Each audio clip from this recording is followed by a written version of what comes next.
watching Knowing Better, when you see a PragerU video, it's not like anyone else, because you see it and you know you have to do something about it, because you know you're the only one who can really help. Someone who watches Knowing Better is someone who's able to look at the world and really see what it is. And not just look at it and see it, but to be able to go and be effective and do something about it.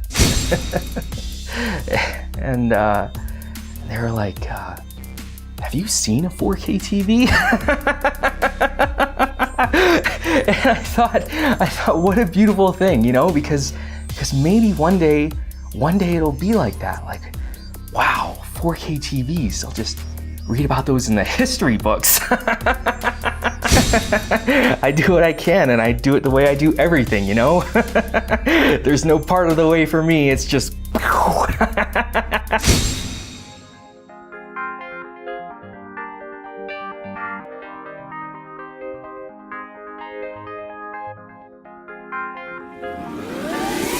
This video is brought to you by Brilliant. The story of Scientology is really the story of its founder, L. Ron Hubbard, which his followers abbreviate to LRH. We're going to be hearing a lot of Scientology lingo here, and much of it is just initials. L. Ron Hubbard was a Navy brat, and his dad was stationed in Guam. He failed out of university and he tried to join the military once or twice. Then he became a science fiction writer. During the Great Depression, he became the most prolific writer in history, using 20 different pseudonyms. He still holds several Guinness World Records. He was paid a penny a word for his Pulp Fiction novels and topped out at 100,000 words a month. This script is just shy of 6,000 words. His science fiction books actually contain a lot of concepts and names that later come up in Scientology. But that's not really the point of giving you his background. The reason I went through all of that is because of his father's military service, his short university attendance, and his seemingly constant book publishing. We pretty much always know where he was and what he was doing. Yes, I've slept with bandits in Mongolia, and I've hunted with pygmies in the Philippines. As a matter of fact, I have studied 21 different primitive races, including the white race. No, he didn't. He's lying. Pretty much his entire life is accounted for, and he never went on any adventures to the far reaches of the world. But then World War II happened and the standards for entry were lowered. This was the most important event of his life, as it was for many others, I suppose. He was a lieutenant put in charge of a sub-chaser patrol boat, and by all accounts he was a major soup sandwich. He once dropped all of his ordnance on what he thought were 2 Japanese submarines, but actually turned out to just be a log, and a month later accidentally shelled a Mexican island. His evaluations from superior officers aren't very kind. Consider this officer lacking in the essential qualities of judgment, leadership, and cooperation. He acts without forethought as to probable results. This officer is not satisfactory for independent duty assignment. He is garrulous and tries to give impressions of his importance. Not temperamentally fitted for independent command.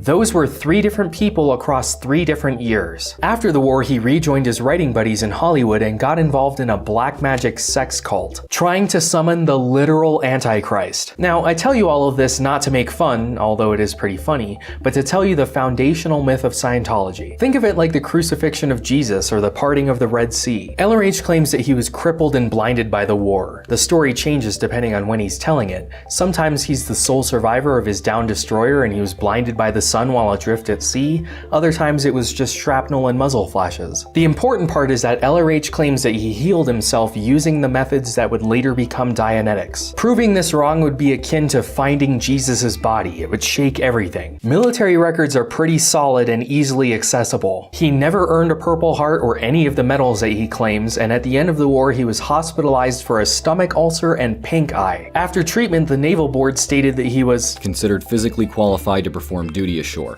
preferably within the continental United States. He also wrote to the VA several times requesting psychiatric treatment for long periods of moroseness and suicidal inclinations. The Church of Scientology claims that these records have been falsified in order to cover up the truth. They also claim that his involvement in the occult was part of a naval intelligence assignment, so, you know. After World War II, there was an explosion of religious fervor in the West. Not only was there an increased interest in established religions, which gave rise to evangelicals like Billy Graham, but an interest in previously unknown Eastern religions, like Buddhism. This was also when alternative medicine and acupuncture and yoga became popular. People were hungry for ways to improve their lives and expand their mind. which is also why drugs became more popular. The point is that the stage was set for someone like L. Ron Hubbard to come along. In 1950, he wrote Dianetics, the Modern Science of Mental Health, and middle-class white people ate it up. It spent 28 weeks on the New York Times bestseller list. In this book, LRH claims that these are the methods he used to cure himself of his war injuries, and that using these methods, you can cure yourself of all sorts of mental and physical ailments. He also claims that for every hour of Dianetics, your IQ will go up 1 point. I tested people before Scientology processing and after Scientology processing, and uniformly found that their IQ had raised. He once claimed that he raised a boy's IQ from 83 to 212. Now, for those of you who don't know, IQ is a standard distribution where the average person and the majority of people are at 100. The majority of tests really only place people between 30 and 170, but technically the scale goes from 0 to 200. It's just not possible to have an IQ over 200. But surely you've only got as much brain as you're born with. Oh no, and the brain has nothing to do with it. Brain is a sort of a, well, I don't know, brain is brain. What it does, I'm never quite sure. But, and I don't think anybody else is. In Dianetics, Hubbard theorizes that there are two parts of the human mind. The analytical, which is just stimulus and response, a completely rational machine like a computer that perfectly processes and records everything, and the unconscious reactive mind. This is where all of your emotions, fears, and psychological ailments come from. It's also the source of physical ailments like asthma. Your memories and thoughts are recorded into what he calls engrams, and it's these engrams that are the cause of all of your problems. As anyone who's ever talked to the cryptarch would know. You can get rid of these engrams through a Dianetic Reverie, which is basically self-hypnosis where you would think about a thing until it no longer had any effect on you. Kind of like exposure therapy for PTSD or a phobia. You would continue to do this until all of your engrams had been erased and your reactive mind had been completely eliminated. This is what he called the state of clear. And that means that the individual has erased what the Freudian said was his basic illness, which is his reactive mind. His unconscious mind is gone, and he is totally alert and totally capable. In August 1950, 3 months after Dianetics had been published, Hubbard produced the first Clear, a physics student named Sonia Bianca, and presented her to an audience to show off her abilities. She couldn't remember basic formulas or even what color tie LRH was wearing. It would be another 16 years before he produced any others, and of course not publicly, but that didn't stop him from continuing to sell and practice Dianetics. LRH thought that his book was going to be a breakthrough in the field of psychology and mental health, but it was rejected by the APA and described as not science fiction, but fictional science. Dianetics was the homeopathy of psychology. It rose at the same time as other new religious movements, alternative medicine and self-help, and as soon as people realized that they weren't getting the gains that they were promised, it fell apart. Hubbard was hit with numerous lawsuits for false claims and even criminal action for practicing medicine without a license. By 1952, Dianetics clubs around the country had shut down and Hubbard was bankrupt, even losing the rights to the name Dianetics. Because of these legal issues, LRH went to great lengths to distance his next project from psychology and psychiatry, even branding them as the enemy. Is this a form of psychoanalysis? No, psychoanalysis, they lay back. Don't associate Scientology with such people. In 1952, he incorporated a number of different churches under different names, but the ultimate winner of the branding war was the Church of Scientology. Scient from the Latin scientia for knowledge, and ology meaning the study of knowledge. He replaced the idea of self-guided Dianetic reveries by introducing an auditor who would use an e-meter to process people through eliminating their reactive minds. According to Scientology, an e-meter locates an engram and measures its charge. In truth, an e-meter measures the galvanic skin response, or skin conductivity. It's one of the measurements used in a lie detector. It just measures how sweaty your fingers are. Years later, the FDA would require all e-meters to carry a label saying that it's not meant to diagnose or treat any illnesses and is instead just a religious artifact. Because of the two handles, Scientologists refer to using an e-meter as being on the cans. Scientology uses a number of different symbols, but perhaps its most recognizable is the 8-pointed cross, which seems a bit like plagiarism, but is also somewhat intentional. I discovered that the common denominator of existence was survive. Whatever else man was trying to do, whether he was cultured or primitive and so on, he was attempting to survive. Survive! The 8-pointed cross represents the 8 dynamics of survival. The first dynamic is the survival of the self. The second is the survival of sex and children, which they usually sum up to mean family in order to sound a little less weird. The survival of the group, whether it's a country or a race. The fourth dynamic is the survival of all mankind, then all life, including all animals. The sixth dynamic is the survival of the physical universe, made up of matter, energy, space, and time, or MEST. This becomes important later, so remember that. The seventh dynamic is the survival of the spirit, and the final 8th dynamic is the survival of infinity, which is sometimes viewed as a supreme being or a higher power. Hubbard, and therefore Scientology, views individual humans as 3 separate entities: the mind, the body, and the spirit. Not exactly groundbreaking, most religions have a similar view. The key difference here is that the spirit, known as a Thetan, is an immortal being that has lived and will live many lives. Again, reincarnation isn't exactly a new idea either. Hubbard had initially rejected the idea of past lives,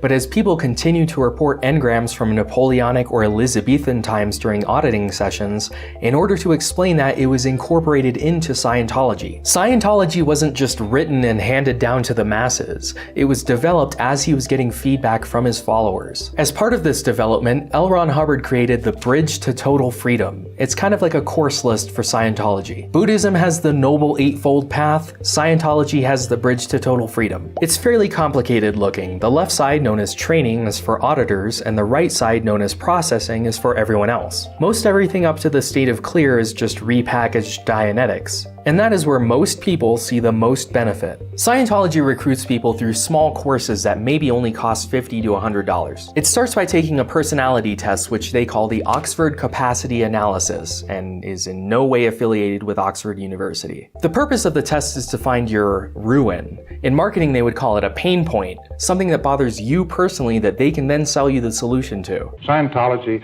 is for an able guy like you, or like me, able to function in life, able to make his own way, does his work, and so forth. All right, that's the man that should be helped. That's the man you should help out, because that fellow is having a hard time. Yeah, I'm afraid that you are completely miserable and totally depressed. I am? I didn't know that.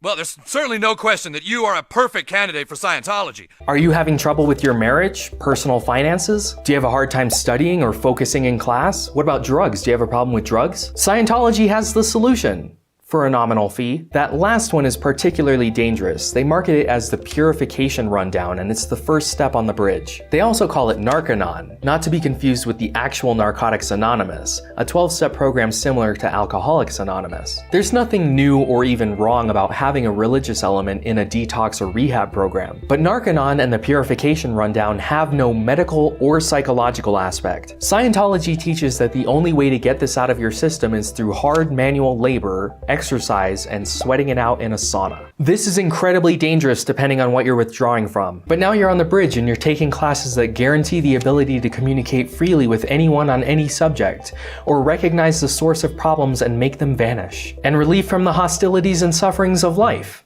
Nice. It's also vague enough that you can get this from most self-help, therapy, or even just practice. And if you don't, that's because there's something wrong with you, not Scientology. If despite all that trouble and care, the case did not gain, or if the case simply didn't gain despite auditing no matter how many years or intensives, then you've caught your suppressive person. A suppressive person, or SP, is someone who doesn't see any gains from Scientology, leaves Scientology, or speaks out against Scientology. It's quite possible that I'm going to be labeled an SP, or at least a potential trouble source. Many of the people who went through the beginnings of Scientology in the 50s and 60s were labeled as SPs, which then opened them up to the fair game policy. Fair game means that Scientology can use whatever means necessary to discredit or destroy that person, which I'm not looking forward to. The Church of Scientology claims that this practice is no longer in effect, but back then, LRH would write letters to the FBI talking about how these people, including his ex-wives, were secret communists. This was during the Red Scare and McCarthyism, remember? Likewise, all of that information that you gave them during your auditing sessions is put into what they call a Preclear or PC folder, and can and will be used against you in fair game. An auditor isn't a doctor or a priest. There is no promise of confidentiality. As Scientology's presence grew and they became the subject of several lawsuits, the government found that LRH was using church funds for personal gain. As a result, in 1967, the IRS stripped the Church of Scientology of their tax-exempt status. To avoid any government action, Hubbard took to the high seas, founding the Sea Organization, or Sea Org, the most important element of the church, which basically functions as its clergy, and members sign a billion-year contract. The Sea Org was LRH's personal navy, and he even appointed himself Commodore. It's even marketed much like a navy, and its stated mission is to clear the planet. Roll credits. They spent several years bouncing around the Mediterranean looking for lost treasure, getting kicked out and banned from several countries, and even allegedly participated in an attempted coup in Morocco in 1971. It was during this time that LRH developed the operating Thetan levels. These are the levels on the bridge above the state of clear. They are cause over matter, energy, space, and time. This is also where things go from self-help and therapy to religion. Look, is this a religion? Because my family is like Catholic or something. You could be a Christian and be a Scientologist, okay? You can be not only a Scientologist, but a Roman Catholic and an Anglican as well. Oh, yes. As a matter of sober fact, we have many, many denominations in Scientology. Then how come that sign says Church of Scientology? And it is a religion because it's dealing with the spirit, you know, you as a spiritual being. Scientology could be called, well, you could call it a religion of religions. They say that as a hook. If they came out of the gate saying it was a religion, anyone who already had a religion would just walk away. But make no mistake, the further along you get in Scientology, the more of a religion it becomes. It starts off helping you with drug or marital issues, then you're going through auditing to clear your unconscious reactive mind, and so far it's probably helping. And once you've been in for 7 or 8 years and $250,000, it becomes a religion. If you're a Catholic or any other Christian, or let's be honest, even if you're not a Christian, you probably know what the first few sentences of this book are. Or at the very least, you can paraphrase it. You can find this book basically everywhere, likely for free. You've probably turned down someone handing these out on the street. The point is, you probably know the creation story and can look it up anywhere. Scientology is different. You have to go through all of the stages up to clear and buy all of Hubbard's books and lectures for well over $4,000 before you find it out. It costs a fortune if you're a regular Scientologist, but and it's a huge but, everything is free if you join the Sea Org, which is the primary recruitment tactic, by the way. I mean, how else are they going to get you to sign over your life for the next billion years? This is cognitive dissonance in action. By the time you hear Scientology's creation myth, you are so invested, both in time and money, that you almost have to believe it. Hubbard wrote this story in 1967 for Operating Thetan Level 3, which he calls the Wall of Fire. Scientologists believe that hearing this story before you're mentally prepared will cause you to go insane, so Surgeon General's warning. But in all fairness, you've probably already heard this story, most famously from South Park in 2005. It all began 75 million years ago. Back then, there was a galactic federation of planets, which was ruled over by the evil Lord Xenu. I'm not going to show the entire thing here because, you know, copyright. But oddly enough, this information had gotten out before South Park, and the Church of Scientology tried to take it down on copyright grounds. The weird thing about filing a copyright claim is that in order to file a claim, you have to prove that it's yours. So when South Park put this little disclaimer on the screen, Frozen alien bodies were loaded onto Xenu's galactic cruisers, which looked like DC-8s, except with rocket engines. they're telling the truth. There's even a recording of L. Ron Hubbard telling this story. DC-8, the DC-8 airplane is the exact copy of the space plane of that day. It's easy to make fun of this, right? So that's not necessarily what I want to do here. I want to explain how these beliefs shape Scientology. The OT3 materials state that the universe was created 4 quadrillion years ago. 75 million years ago, which was before the dinosaurs were wiped out, Xenu was facing an overpopulation problem. He selected people to be killed by, and I wish I was joking, One of the mechanisms they used was to tell them to come in for an income tax investigation. Remember, this was the same year that the Church of Scientology was stripped of its tax-exempt status, so yet again the enemies of the church were folded into the doctrine. These aliens were then disposed of by throwing them into volcanoes on Tijiak, which was Earth. The disembodied Thetans were then captured and forced to view what LRH called R6 implants, which were fake memories that we later acted out and became our religions and histories. These Thetans aimlessly roam the Earth and eventually attach themselves to humans. You can have hundreds of them in, on, and near your body. They can be up to 60 feet away and still influence you. And these brainwashed, confused, lost alien souls are the source of all of man's problems. Does your elbow hurt? That's a body Thetan. Are you afraid of spiders? Body Thetan. So not only do you have your own engrams to work on eliminating, but OT3 to OT7 is dedicated to eliminating these body Thetans. At this point in Scientology, you're also auditing yourself, so, you know, honor system. You see how you can't believe this and that God created the world in 7 days? As a practical matter, Scientologists are expected to and do become fully devoted to Scientology to the exclusion of other faiths. In fact, that whole Adam and Eve and Noah's Ark story are just R6 implants from Lord Xenu 75 million years ago. Why do you think man is here on this planet? Well, he was put here, and he was supposed to make his own way out of it. Who put him here? Well, call it, Again, it's easy to laugh at this story, but you have to put yourself in the mind of someone experiencing this in the 60s. We hadn't landed on the moon yet, so when you've signed over your life for the next billion years and everyone around you also believes this, because anyone who doesn't was kicked out, it's easy to see why you'd buy into it, especially if you were experiencing legitimate gains from previous courses. If you do waver in your beliefs, but you don't want to get kicked out, or you're considered to be out ethics, you're sent to the Rehabilitation Project Force, or RPF.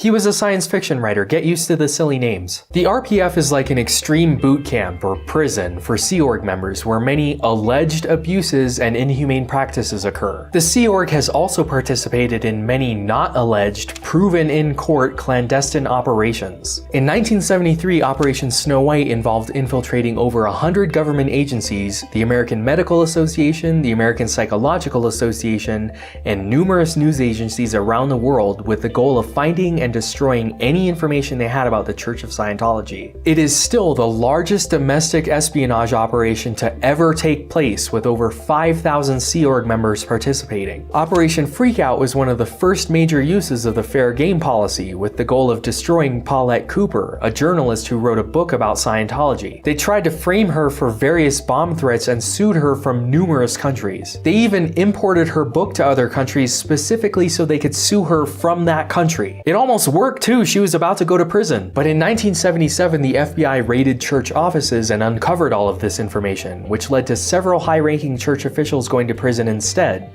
including LRH's wife, Mary Sue. They also discovered files related to Project Normandy, a plot to take over the city of Clearwater, Florida. Clearwater is the spiritual headquarters of Scientology. Think of it like their Vatican. It's known as Flag Land Base, or simply Flag. It's the only place you can get OT6 and above, and it's the headquarters of the Flag Service Organization, also known as Staff by Sea Org members. All of LRH's policies and directives are known as flag orders. If you visit a hotel in Clearwater, it's almost guaranteed to be owned by the Church of Scientology, and they don't pay any property tax on it, which I'll get to later. The Hollywood headquarters, the big blue building that you all recognize, is known as the Pacific Area Command Base, or PAC Base. It's also pretty close to the Celebrity Center International, and yes, it is spelled that way. Scientology has a long history of recruiting celebrities to increase its popularity. They use celebrities to sell shoes and car insurance, so why not a religion? Celebrities have come and gone over the years, but by far the highest profile member is Tom Cruise. Sea Org members basically wait on him hand and foot while he's staying in Clearwater, or at Gold Base near Riverside, California. I told you to get used to the silly names. This is the infamous compound with bladed fences that not only keep people out, but keep people in. While Clearwater is the spiritual headquarters, Gold Base is the corporate headquarters. Scientology also operates a number of bases around the world, like Trementina Base, where L. Ron Hubbard's writings are preserved on steel tablets in an underground vault. Could you imagine being so important that your accomplishments are put on a steel tablet? The goal of Trementina is to preserve LRH's works for the next 10,000 years because, oh yeah, he died in 1986. Did I forget to mention that? At 2000 hours Friday, the 24th of January, AD 36, L. Ron Hubbard discarded the body he had used to facilitate his existence in this messed universe had ceased to be useful, and in fact, had become an impediment to the work he now must do outside of its confines. LRH died of a stroke, unless the coroner's report was also falsified. But of course, the new leader of the church, David Miscavige, known as COB for chairman of the board, had to tell people that he voluntarily discarded the body in order to continue researching further levels of OT. Operating Thetans are supposed to be impervious to illness or injury, so if he can't survive, how can anyone else? The several bases that the Sea Org operates around the world all have this infinity symbol somewhere, so that LRH's Thetan can find its way back home. Because, like many messiahs, there will be a second coming. The reason you sign a billion-year contract when you join the Sea Org is because you're an immortal being, a Thetan, and you're given a 21-year leave of absence to find your way back. L. Ron Hubbard's Thetan has been AWOL for over 12 years. The fact that you're an immortal spirit really changes the family dynamic in Scientology, in that there is no family in Scientology. Now, celebrities and public Scientologists can have families, sure, but if you're in the Sea Org, you're expected to not have children or turn them over at a certain age because they're a distraction. They believe that children are immortal Thetans in tiny bodies. As a result, they are treated like adults, disciplined like adults, and expected to work like adults. As you might have guessed, there are rampant accusations of abuse. Alleged abuse. Most Scientologists right now are second or third generation. They aren't really getting any new members. And they're losing members at a pretty amazing pace. OT7 will take someone 15 to 20 years to complete and costs almost $1 million. OT8 was released a few years after LRH died and is only given aboard the Sea Org's flagship, the Freewinds. Remember that game that was super hyped a few years ago, and then once it came out and people played it for a while, they really hated it? You remember the game. OT8 is known as the Truth Revealed and teaches that everything that you've worked on up to this point was a construct of your reactive mind and various body Thetans. So now we can get to work on you. It's basically a fade to black and start over at the beginning. Technology recharge. No Man's Sky. I was talking about No Man's Sky. I'm still mad about that. OT 9 through 15, which COB said that LRH had completed, haven't been released yet, and it's been 30 years. As you might imagine, many OT8s rage quit. Many of them had pre-ordered OT 9, 10, and 11 and have just lost that money because the church doesn't really do refunds. Never pre-order the season pass. The International Association of Scientologists, or IAS, is the required membership club for Scientologists. It costs $5,000 to be a lifetime member or $50,000 to become a patron. It only costs like $1 to be a Knowing Better patron. They meet several times a year in order to give out freedom medals and bang the drum about how much great work they're doing. They claim that they have 8 million members, but because they were given back their tax-exempt status in 1993, they're required to give over certain information to the government. They have maybe 30,000 members worldwide, if even that. The videos claiming that they reach millions of people each year are produced by one of Scientology's many propaganda arms, Golden Era Productions. They also operate a number of other organizations that pretend they're not Scientologists, but totally are. We've already talked about Narconon, but they operate another group known as the Citizens Commission on Human Rights, which tries to destroy the psychiatry profession. They're the ones who run the Psychiatry Museum of Death. They also operate the Stand League, Scientologists taking action against discrimination.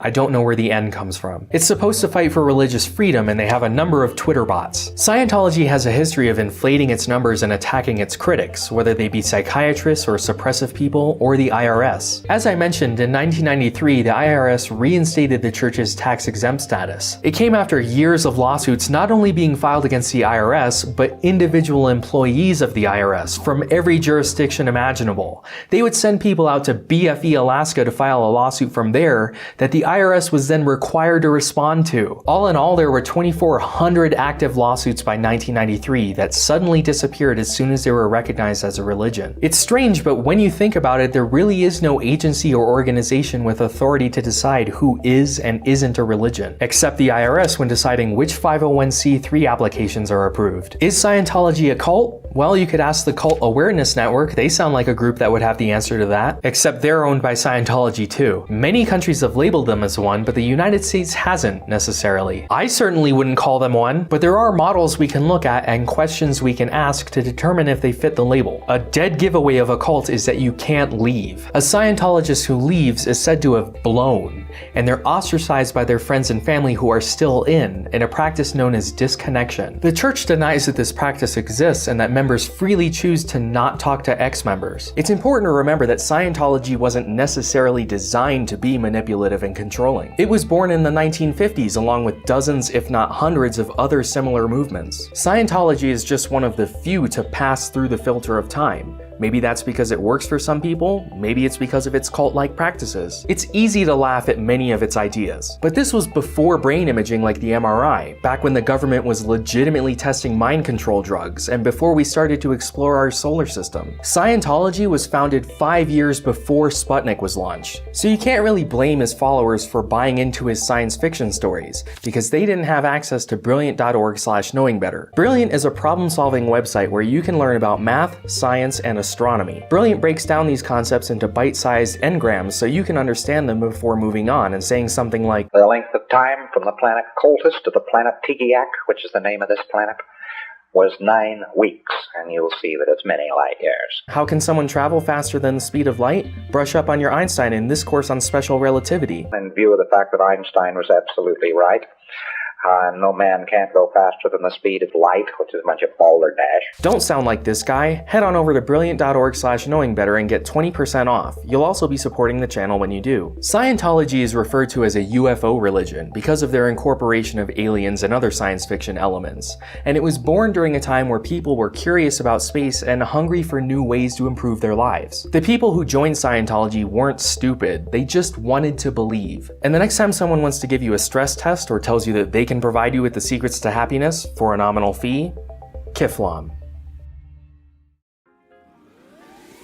I'd like to give a shout out to my newest legendary patron, Richard. If you'd like to add your name to this list of operating Thetans, head on over to patreon.com/knowingbetter. In the meantime, don't forget to audit that subscribe button, follow me on Twitter and Facebook, and join us on the subreddit.